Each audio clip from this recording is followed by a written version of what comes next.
All right. Well, good morning to everyone. And for those of you calling from a different time zone, maybe it's good afternoon for you. But I want to thank everybody for attending today's webinar, which is Enhancing Team Performance. This is going to be one of several webinars that we do, and we look forward to having you part of as many as you can attend. My name's Chris McCollum. I'm a consultant here with AcuMax Index. I have John Miller also on the call who's going to be moderating. If you have any questions, you can use the chat field to put in your question. And if there's time to get to your question, I'll try my best to do that. Otherwise, we will be doing follow-ups as well. Or reach out to me. My email address was on the previous slide, but I also have it on the last slide, which I would prefer us to have a discussion if you have any questions about the presentation. Again, enhancing team performance. Now, you're on this call for a variety of reasons. One, you just want to learn about what it takes to get more productivity out of your team. Or maybe you're managing a team and you want to know how to get more productivity out of that team. Or you're in a process of building a team and you want to anticipate the inevitable roadblocks that you may encounter and how to get around those roadblocks. So more of a preventative maintenance perspective. I think the best place for us to start is to get on the same page with what is peak team performance. Now, I look at this as maximum velocity from collective resilience. Now, there's a lot that's baked into that statement. So let me explain that. Maximum velocity. Velocity is a metric that looks at how many tasks can your team accomplish, outcome critical tasks can your team accomplish in a given time frame.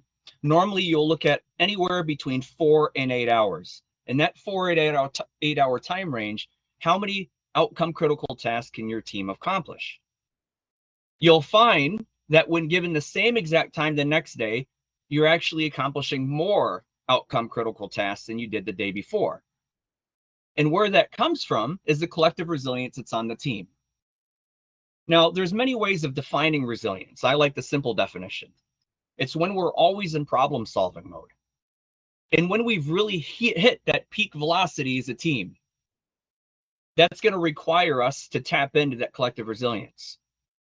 Because we're always in problem solving mode. We encounter a roadblock, we come together as a team and we discuss what are some ideas and how we can get around that roadblock. How are those ideas adopted? How are they listened to? Is the environment psychologically safe enough in order to express ideas in the first place? And you're going to find through this presentation that that is a key underpinning of peak team performance. And it will help your metric of velocity in accomplishing many tasks in a given time frame. In fact, there's an exercise that I do with teams that I work with, and I've been doing this for a little over 20 years. In this team exercise, it's 3 hours long. And what I'll find within that 3-hour exercise, what I'll find is not only will a team meet the desired outcome of what they're supposed to accomplish, but they'll accomplish many tasks in a very smooth manner. Whereas another team that goes through that process, we'll look at this as Team B, there's a little more volatility. They'll accomplish some tasks, but maybe some of those tasks aren't critical to the outcome because there's a little bit of misguidance. Maybe there's a lot of rework or missing deadlines. There's been many circumstances where the teams aren't even successful at the end of the exercise, which is fine because we examine and we do retrospectives and we talk about that. And then we try it again. We want to be Team A. Team A, they're achieving more tasks in the same time frame of 3 hours, and they're hitting that desired outcome. They've reached that peak velocity. So what's the difference between Team A and Team B? And what I've found, again, doing this for a long time with several teams across many different types of industries, what I find is the biggest difference is how the teams deal with continuous improvement. How are they talking about new ideas and innovations? And again, what does that collective resilience look like? And we tend to think that this is time consuming, that ideation and innovation and talking amongst each other about different ways of approaching the same problem, it's an overnight type of exercise, and it's not. This happens instantaneously, but it's that psychological safety that really pushes that team forward, helps them be more comfortable with expressing those ideas. Now, you'll find an interesting data point throughout this whole presentation that the core underpinning here isn't necessarily about leadership. I've seen great leaders that are part of teams, leading teams through these types of exercises, as I'm sure you are aware of great leaders as well, but the team still doesn't ideate in the way that they should. And they're not accomplishing the task in that given time frame. They're not reaching that level of velocity. So it's more than leadership. And you'll find that ideation is a result of engagement, which is why it's virtually impossible to talk about team performance. It's hard for me to give you ideas on to increase velocity and team performance without talking about engagement. So the essence of this presentation revolves around engagement. And in fact, when you think of ideation and continuous improvement in the context of engagement, and then we take it a little deeper and we look at it, as I like to say, everything happens at a molecular level. And when we think of ideation, when we think of psychological safety, and of course, when we're in a state of engagement, the prefrontal cortex is a lot more active. And that's the part of the brain that's behind the forehead. Now, as fascinating as the brain is, it's overly compartmentalized, meaning when one area is a little more active, then there's another area that's inactive. When we're engaged, we're more likely to be in a state of problem solving. We're thinking ahead, and we're thinking critically, and we're thinking strategically about our next move. And also the positive thinking as well. We're thinking positively about the task at hand. We're looking at problems as opportunities. We feel comfortable with rejecting an idea that we feel won't work, and the person that's providing that idea is okay with it because of the psychological safety and the awareness that there's going to be another opportunity to do that. Now, when we're in a state of disengagement, and I want you to really think about this as a kind of the so what of all of this, right? You're a business leader on this webinar. It doesn't take a lot to engage the emotional side of the brain, which is the limbic system, which it's placed very near to the spine, and that's an evolutionary response because it helps with fast movements such as defensiveness or retreat. But when we're disengaged, that's more activity around the limbic system. And we're more likely to be a little more volatile, more emotional, skeptical about the outcomes. Why share the idea? It's not going to be heard anyway. Or the last time I did this, I got reprimanded for it. Or how many times are we going to do this and we're not going to be paid any different than we are today when it comes to talking about new ideas? And we're not necessarily problem solving, we're problem evolving. We're taking that molehill and we're turning it into a mountain. And at times we're negative. And really the worst part of all of this is the limbic system, it's an open loop. We are who we are today because of our experiences and how we're nourished through life. And that's what I mean by an open loop, meaning that negativity is a lot more contagious than positivity. And it doesn't take a lot. There's a very thin line between going from prefrontal to limbic. And sure, there are positives of the limbic system as well in regards to euphoria and excitement and happiness.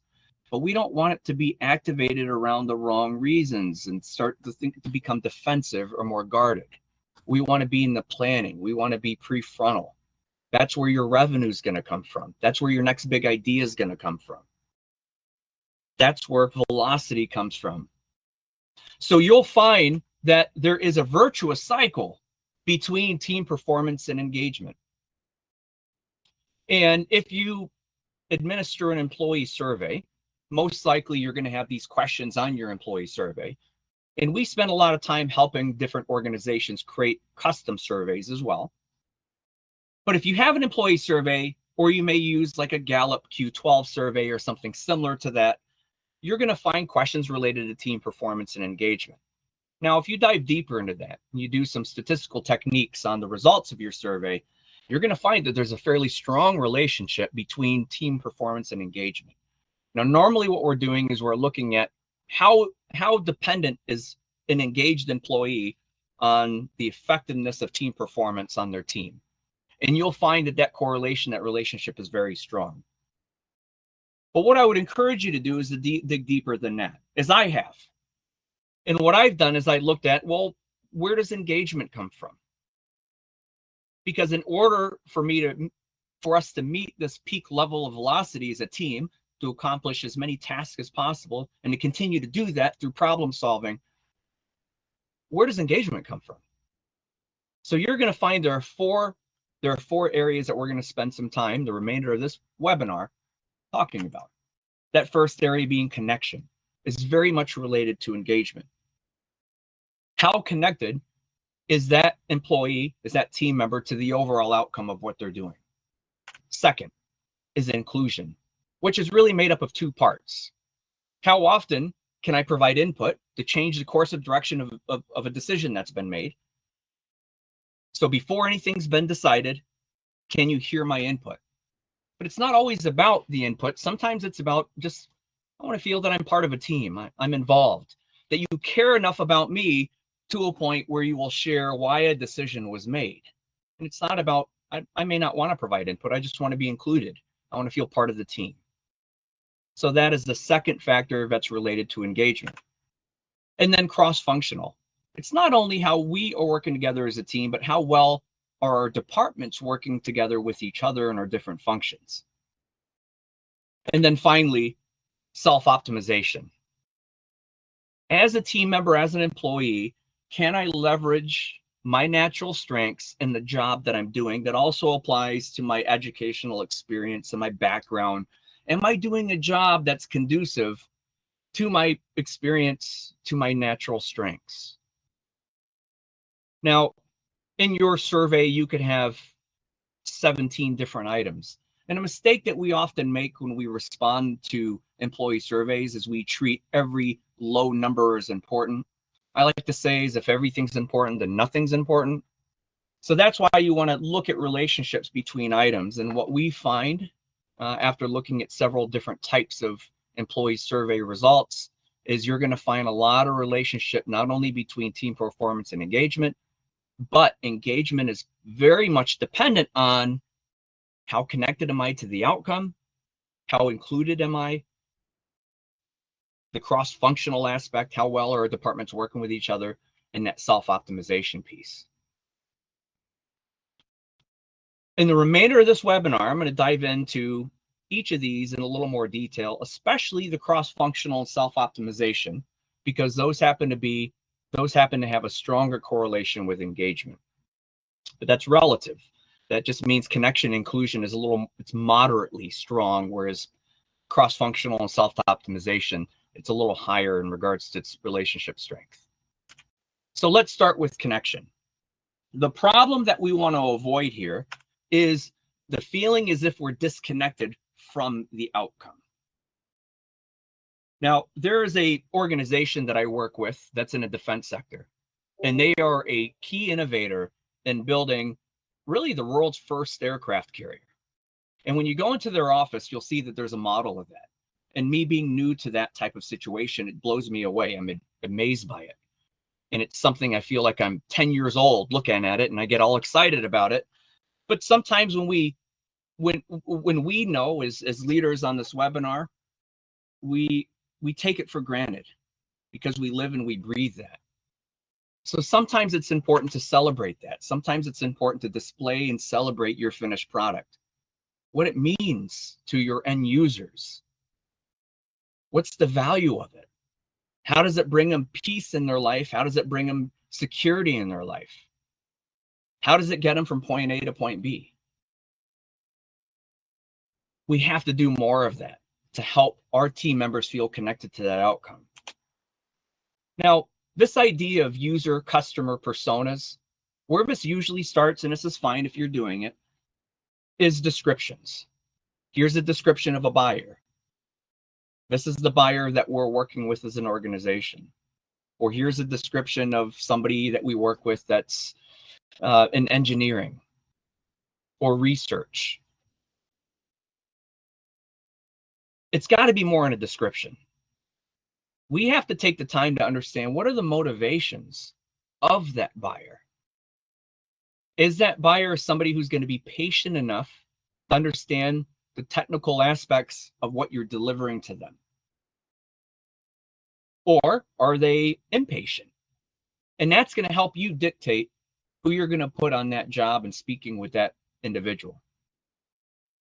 So descriptions are nice, but I would also encourage you to get a group together to talk about, well, what's the possible motivations or the tendencies of these personas that are using our end product? And then second question is, who do we currently have right now that's working with that persona? And you'll find that to be a very meaningful exercise because it transcends the idea of description and it goes more into how can I better cater to the needs or to the motivations of that particular persona, customer persona or user. So add a little more depth into that process of understanding your customer and user personas. If you're not already doing this, and I know some of you on this webinar probably are, but do a voice of customer, send a customer feedback, and then share that feedback as a cross-functional team. Talk about the concerns that customer has, the needs that customer has, but also look at it from different perspectives as a cross-functional team. So how you're reporting out on the feedback that you're receiving from customers is going to help bring your team members closer to the overall outcome. And client-facing opportunities for everyone. And think of testimonials and case studies as an internal campaign, not always an external marketing project. Sometimes we have to celebrate these testimonials internally as well. Client-facing opportunities for everyone. What I mean by that is just because you're in sales and your primary responsibility is to interact with the client doesn't mean you have to have that as an exclusive relationship. Think of somebody else that you can bring onto that call. Somebody that's helping you develop whatever you're selling to that client. They don't have to participate in a conversation. They can just observe. And you'll find that that leads to a lot of useful information on the back end. And it helps that person who otherwise doesn't have interaction with a client, it helps them broaden their perspective on how they can support you in that process of selling to that client. So connection is very much related to engagement, which then is going to drive more velocity in team performance. Second is inclusion. The problem we want to avoid here, that's going to again bring us into a state of disengagement, is limited input or involvement. So in teams that I work with, I think the generalization or the immediate assumption is innovation and ideation. This is something that we have to implement, every hour of the day. And as much as I support this idea of early and often when it comes to conditioning our teams to promote ideation and problem solving, sometimes if you stretch it out a little bit more, and especially if the company's not necessarily conditioned for this already, meaning that, we are talking about culture here as well. We have some cultures that are highly conventional, meaning that it's somewhat abnormal for them to promote new ideas. It's more conventional. Some of us, we like that. We like the conventionality. Then we have another culture that you would look at maybe as more generative, where it's easier to discuss ideas. And that's kind of where we want to be here, right? But that's not an overnight thing. So what I would encourage you to do is think about continuous improvement in quarterly chunks throughout the year. And what I mean by that is set themes around that, meaning first quarter, we're going to talk about processes that are inefficient, that are preventing us from meeting our outcomes. Take the first month to collect feedback. We need to make sure this is a real issue. Collect feedback and collect data, right? Second process is we're going to propose solutions based on what we're collecting. So by the end of the quarter, we're spending some time, we're talking about the solutions, and then we're going to determine which ones that we want to implement. So what you're doing here is you're not putting a lot of pressure on a group of individuals who already have a lot of fires to put out. And the last thing that they're doing is last thing they want to do is they want to think about ideation.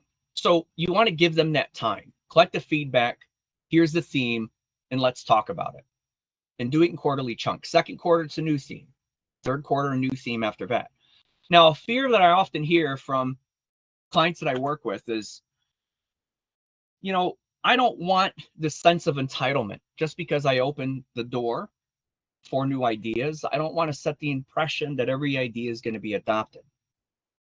And the way to police that is to be transparent. I know that's easier said than done, but what I mean by transparency is communicate the purpose, but also the scope.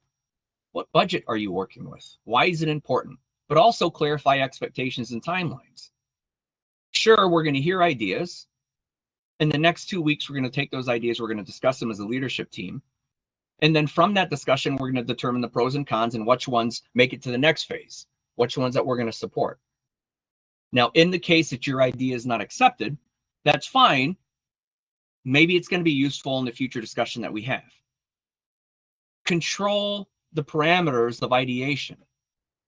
There shouldn't be a fear related to entitlement or somebody feeling discouraged if their idea is not being heard.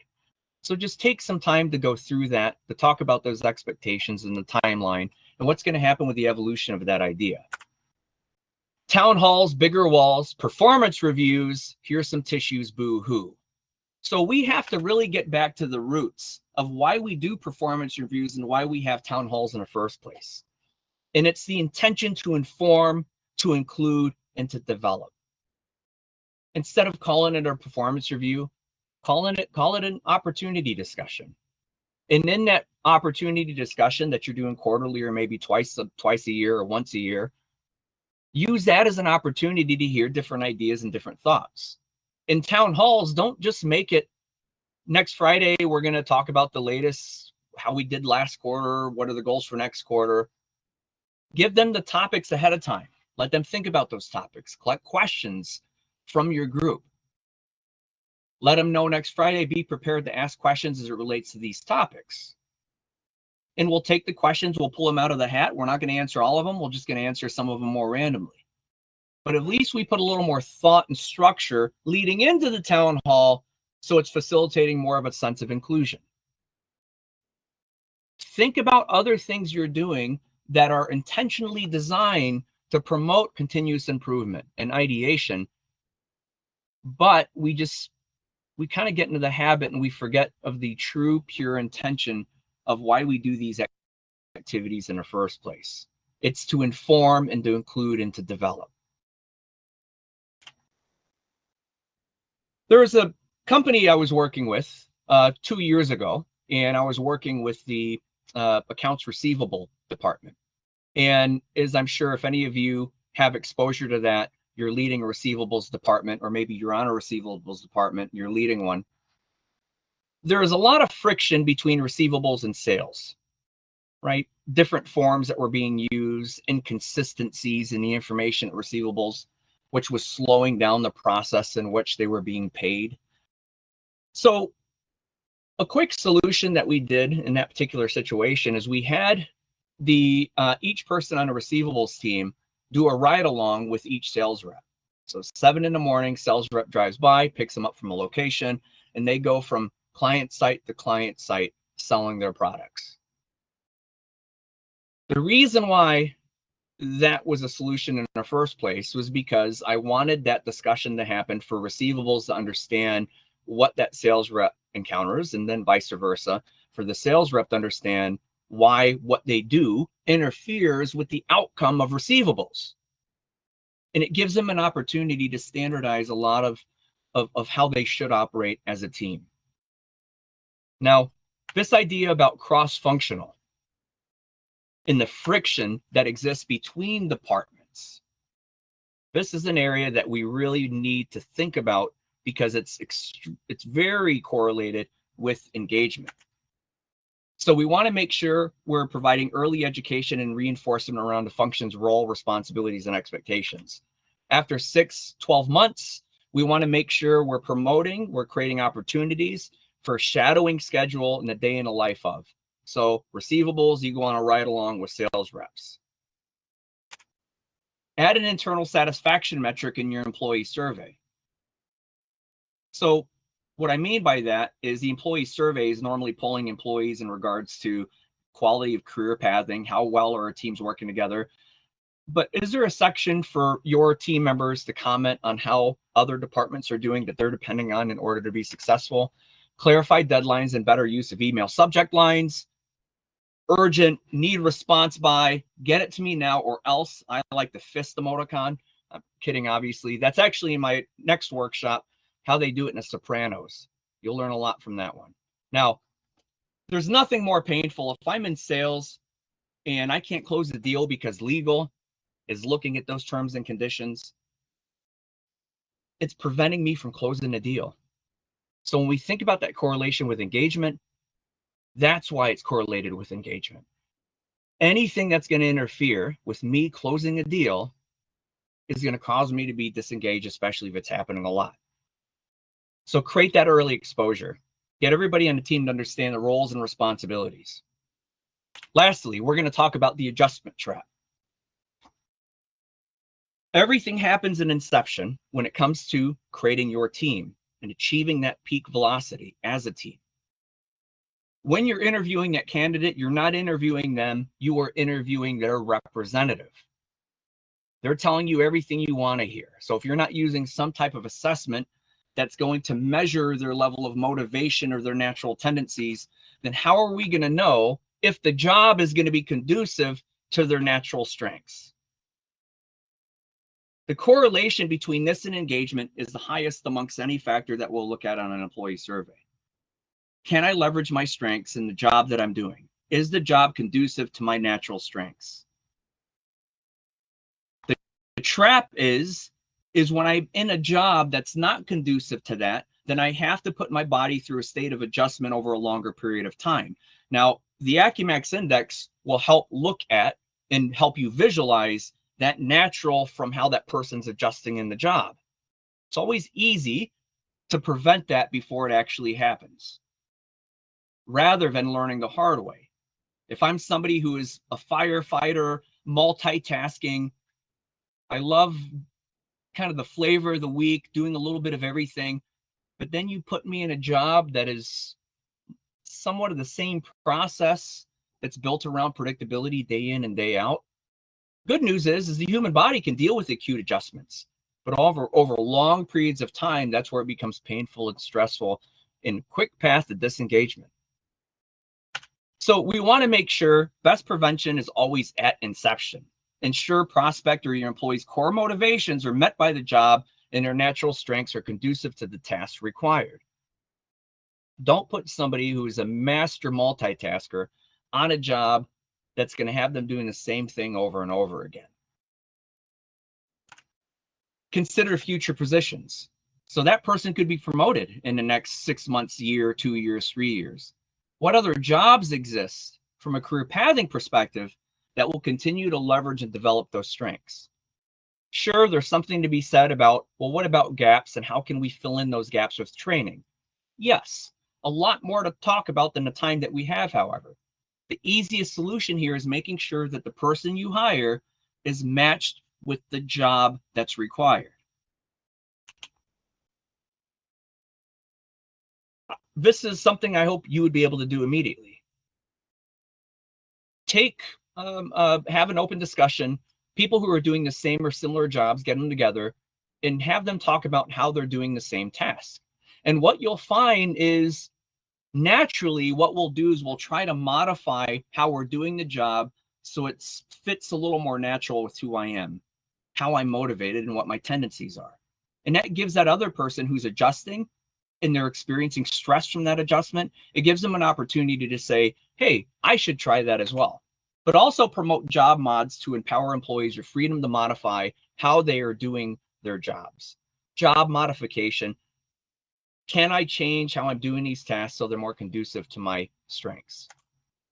Key takeaways. Connection. How connected am I to the outcome? How involved am I in decisions that are being made and opportunities for input? How well are we working together as different departments and functions? Can I leverage my natural strengths in a job that I'm doing? That's going to produce engagement. Engagement will determine the velocity of your team performance. And I want to thank everybody for attending the webinar. Please reach out to me if you have any questions. I would rather discuss that. Maybe there's some data to analyze we can talk about. What's most important is it going to help you make a better decision when it comes to getting more out of your team? And I look forward to seeing everybody in the future webinars that we do. Thank you so much, and have a good rest of your day.